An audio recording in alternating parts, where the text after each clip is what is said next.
This is page 42. We are looking at just GCF. GCF should ring a bell from middle school, correct? Greatest common factor? Yes. Should ring a bell from middle school. First, recap. Do these 3 problems right here. This is from last week's lesson. You're distributing the term in the front to the terms in the parentheses by multiplication. So do that now. You're distributing the term in the front to the terms in the parentheses by multiplication.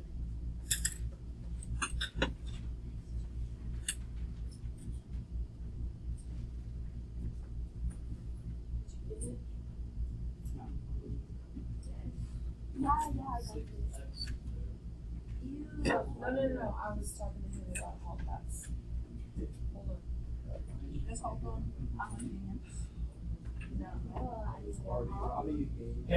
Please don't forget I'm recording.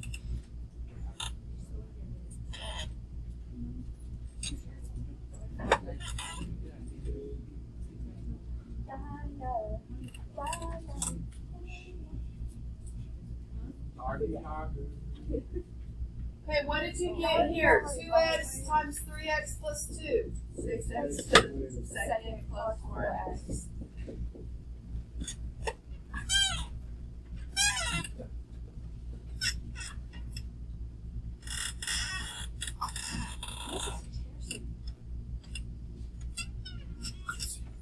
What'd you get for the next one? 12x to the third. 12x to the third.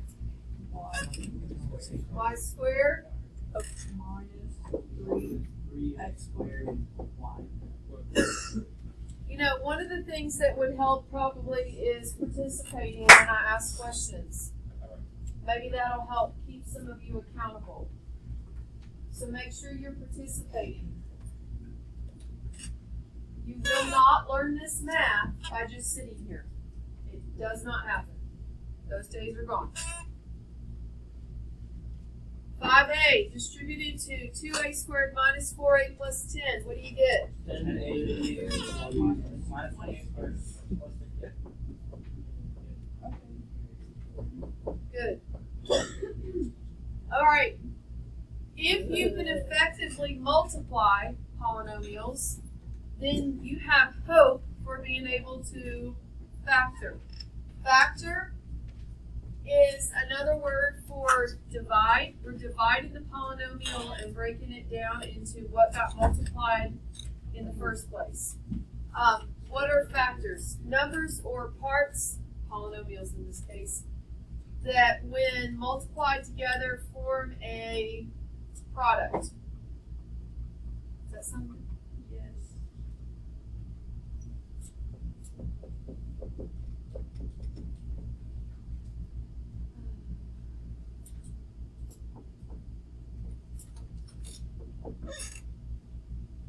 Let's make an example right here. So for example, factors of 6 are 1, 6, 2, 3. So the factors of 6 are 1, 2, 3, 6. Because those are the numbers that when multiplied together give me the product of 6.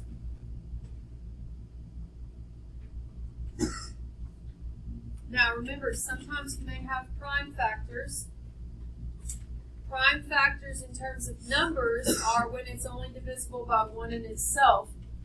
The same thing's true with polynomials. So what's a prime factor in terms of a polynomial? It just means you cannot factor it down any further. For example, x. X to the first power. The only thing that divides into x is x times 1. It has to have a higher exponent for me to really be able to break it down, right? A number, we'll put comma, 7.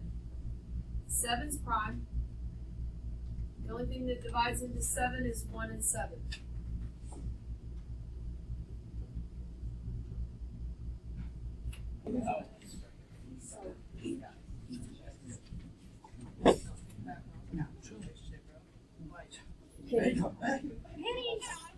When factoring out a GCF, if you look at this little box, I'm going to give you some steps for being able to do it. I had to pull this up because I already know how to do it, so I don't know how to break it down. First, we're going to determine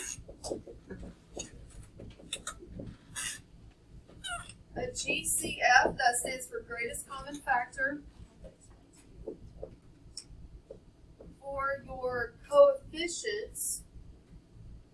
That means the numbers. You need to write that. That's the numbers first. So you kind of do it separately. You focus on the numbers first, then focus on variables one at a time.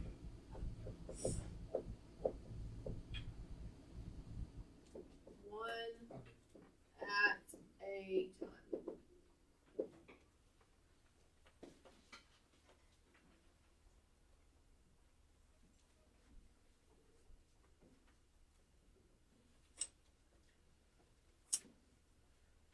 How do you know when to take a variable out in your GCF?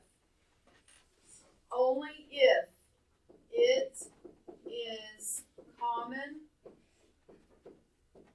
between all terms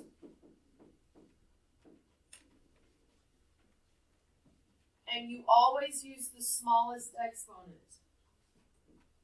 This is an and symbol.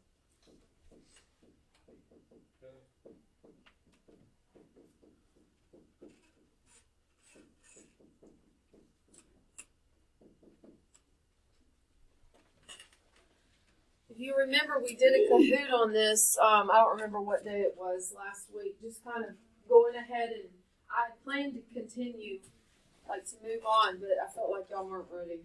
But I need y'all to be ready from now on. So your GCF is always the smallest number or smaller. That goes with numbers. That also goes with your exponents. For instance, if you had, I'll write it on the marker board over here. Let's,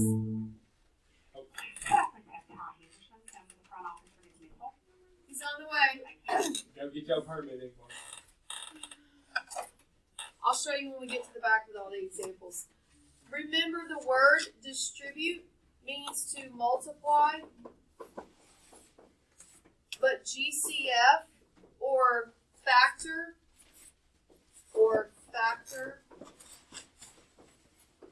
means to divide.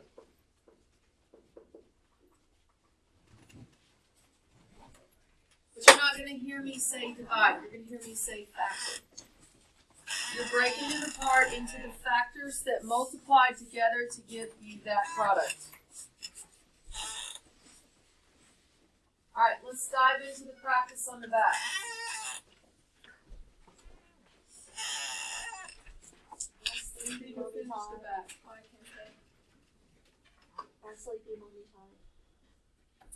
Factor each polynomial by factoring out the GCF. You need to write what's left after you pull the GCF out. You'll notice that this worksheet does a great job of starting simple and then getting more progressively challenging. But the foundation is the same, okay? The GCF is just going to get more complicated along the way. So, look at this. We have 2x plus 8. First of all, how many terms are there? Can y'all focus over here? How many terms? There's 2 terms. So because there's 2 terms here, there will be 2 terms in my answer in parentheses. Okay? That's something that I need you to keep up with. If it starts with 3 terms, there's going to be 3 terms in the parentheses. If it's 4 terms, there will be 4 terms in the parentheses. All right, focus on the terms. You've got 2x and 8. The greatest common factor cannot be, I have to say this very carefully because the words, that it's like, have y'all ever wondered why they call it jumbo shrimp? No. Do you know what I'm getting at? Why is jumbo shrimp an oxymoron? It's a small piece of meat. Because shrimp implies small, but we're calling it jumbo shrimp, right? That's called an oxymoron. Okay, so I need you to listen carefully to what I'm going to say because greatest common factor has an oxymoron embedded in it. Awesome. The greatest common factor will never be higher than your smallest number. Because your smallest number has the most restrictions on it. It has the fewest factors. Makes sense, it's the smallest number, right? Like if I'm working with the number 4 and say 200, clearly I'm bound by the factors of 4. I don't need to sit here and list the factors of 200 because I got 4 over here. So always focus on your smallest number and its factors. Then with the variables, it's the smallest exponent. That makes sense. Piece of cake. All right. So first and foremost, focus on the numbers. You got 2 and 8. What's the smallest number? 2. Will 2 go into 8? Yeah. Then 2's your GCF. Don't even have to list the factors of 2. Always check will it go into the other one. So my GCF is 2. Now, what about variables? This has an X and this one does not. They have to have the same variable in common. So do I need to include an X in my GCF here? No, because the 8 does not have one. I can't pull an X out of 8 when there is not one. You with me? So my GCF is just 2. Let's take a few notes here. We don't have to write it every time. My GCF's 2, and now I'm going to write parentheses what's left. Now here's where you have to visualize dividing everything by that GCF. So 2x divided by 2 leaves me with 2x divided by 2, x, and then 8 divided by 2, positive 4. How many terms are in the parentheses? 2. I want you to take this. 2 terms right here, and I want you to draw an arrow right there as well. That didn't look good. My arrow needs to, there you go. The number of terms needs to be the same in the parentheses. The GCF's in the front. Now, you can very quickly in your head say, multiply this real quick back in your head and confirm, do you get 2x plus 8? Yes, you do. So you got it right. Move on. So the GCF's 2. The polynomial left would be x plus 4. All right, I need you to do number 2.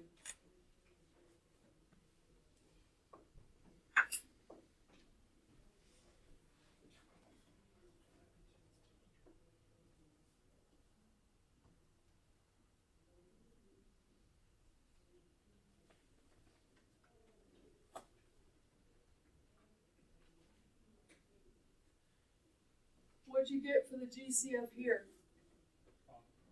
Just 5. You didn't have to think very much, right? Because it's 5 and 5, so clearly 5's the GCF. 5 will go into both. And then only one of them has the x, so I can't pull an x out. So my GCF is just the constant 5. Now write what's left. If you are not good at dividing, let's say you struggle with the whole dividing part, watch this. You can ask yourself, 5 times what would give me 5x? 5 times what would give me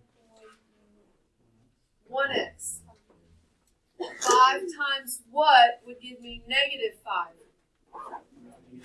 So that's an alternative way to get the parentheses, is saying to yourself, GCF times what would give me, and then you have to look up there at the terms. So you can either divide it, or you can say, work backwards and say, this times what would give me that. Some people tend to like that better. All right, let's throw some variables in the mix. Number 3, I'm working with 4 and x x to the first power. Does 4 divide into 10? No. Nope. So 4 is not your GCF. You're going to have to think of what goes into 4 that also goes into 10. 2. So my GCF is 2. Oh, I messed up. And then my variables. We got x squared and x to the first power. Can I pull an x out of both? Very good. I can pull an x to the first power out of both of them. Smallest exponent, okay? You can't pull an x squared out of 10x because there's not enough x's there. Smallest exponent. All right, we're going in reverse. Here we go. 2x times what would give me 4x squared? 2